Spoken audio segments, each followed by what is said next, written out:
In body language, proximity refers to the distance between two people. It is an important aspect of nonverbal communication and can convey a variety of meanings. For example, standing close to someone can indicate intimacy, while standing farther away can indicate a desire for personal space or a lack of familiarity. Proximity can also be used to establish power dynamics in a conversation, with one person standing closer to the other to assert dominance or standing farther away to show deference.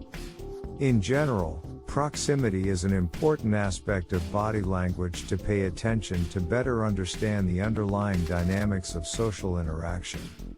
Few examples of how proximity can be used in body language. 1. Intimacy. Standing or sitting very close to someone can convey intimacy or a sense of closeness. This is often seen in romantic or familial relationships. 2. Dominance. In a power dynamic, one person may stand or sit closer to the other person to assert dominance. 3. Difference. On the other hand, standing or sitting farther away from someone can indicate a lack of familiarity or a desire for personal space. This can also be a way of showing deference to the other person, especially if they are in a position of power. 4. Discomfort. If someone stands or sits farther away from you than is typical in a conversation, it could indicate that they are feeling uncomfortable or unsure. 5. Aggression. Standing very close to someone in an intimidating or aggressive way can be a way of threatening or trying to dominate them. 6. Flirting. Standing or leaning closer to someone can also be a subtle way of flirting or showing interest. Few factors that proximity can indicate. 1. Intimacy. People who are intimate with each other, such as romantic partners or close friends, may stand or sit closer to each other than they would with others. Intimacy and proximity refers to the use of close physical distance as a way of conveying a sense of closeness or familiarity between two people. This can be seen in romantic relationships, where partners often stand or sit very close to one another, or in close friendships where there is a strong sense of trust and comfort. For example, imagine a couple sitting on a couch together. They are sitting very close to one another, with their legs touching and their bodies facing each other.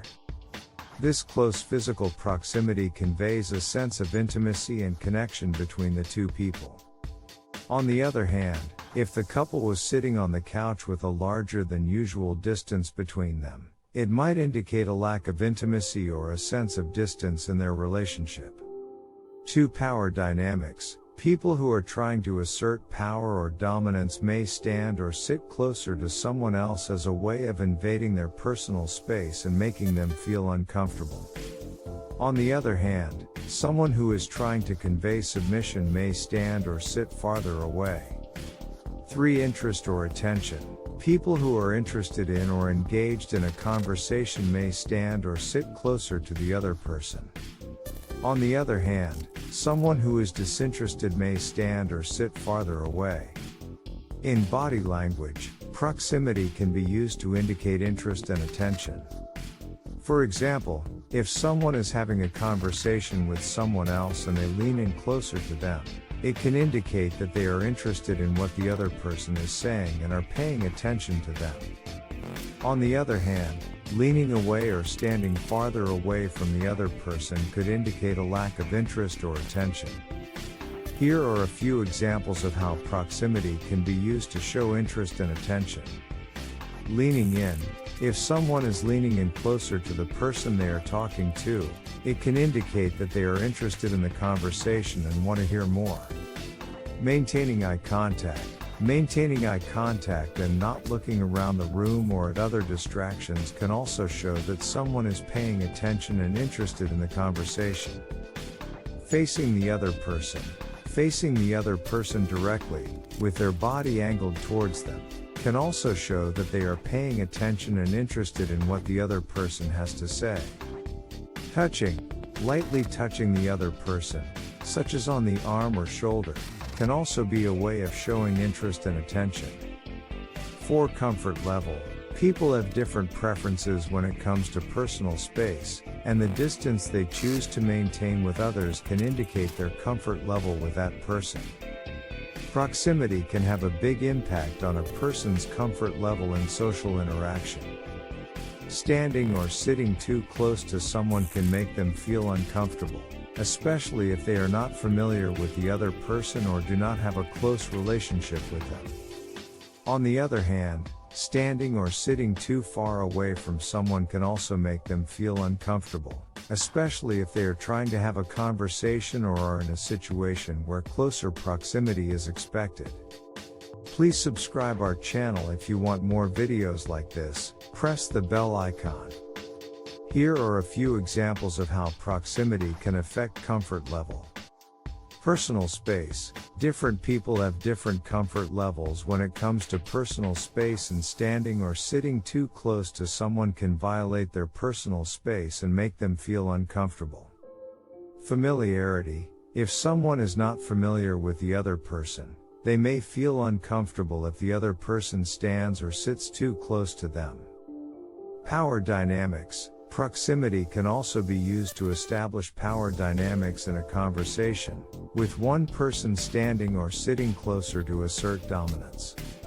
This can make the other person feel uncomfortable or threatened. Social norms. In some cultures, or social situations, there may be certain expectations about the appropriate level of proximity in a conversation. Violating these expectations can make people feel uncomfortable. 5. Culture. As with other aspects of body language, the way that people use proximity can vary significantly between cultures, and it is important to be aware of these differences to avoid misunderstandings. 6. Personal space. People have different preferences when it comes to personal space, and it is important to be mindful of these boundaries when using proximity as a form of nonverbal communication. 7. Context. It is important to consider the context in which proximity is being used.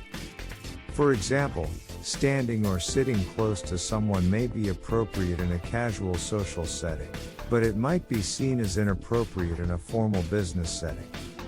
8. Nonverbal leakage. As with other aspects of body language, proximity can sometimes reveal a person's true feelings or intentions even if they are trying to hide them.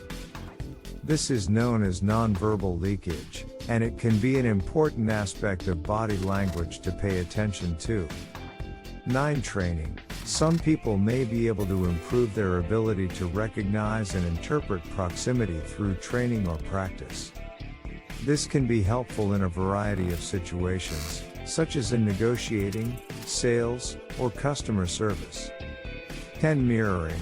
When two people are having a conversation, they may unconsciously mirror each other's proximity. This can help to create a sense of rapport and build a connection between the two people. There are several different types of proximity that can be used in body language and nonverbal communication. Here are a few examples. Intimate distance. This is the closest distance between two people and is typically reserved for close relationships such as romantic partners, close family members, or close friends. For example, a couple sitting on a couch with their legs touching would be in the intimate distance. Personal distance. This is the distance that people typically maintain in casual conversations or interactions with acquaintances. For example, two friends standing and talking to each other at a party would be at a personal distance. Social distance. This is the distance that is typically maintained in formal or professional situations, such as business meetings or public presentations. For example, a speaker giving a presentation on a stage with a microphone would be at a social distance from their audience. Public distance. This is the largest distance between two people and is typically reserved for very formal or public situations, such as a public speech or a lecture. For example, a politician giving a speech from a podium to a large audience would be far from their audience. In conclusion, proximity is an important aspect of body language that refers to the distance between two people. It can convey a variety of meanings, such as intimacy, power dynamics, interest and attention, and comfort level. Paying attention to proximity can help you better understand the underlying dynamics of a social interaction and can be a useful tool for effectively communicating and interpreting nonverbal cues.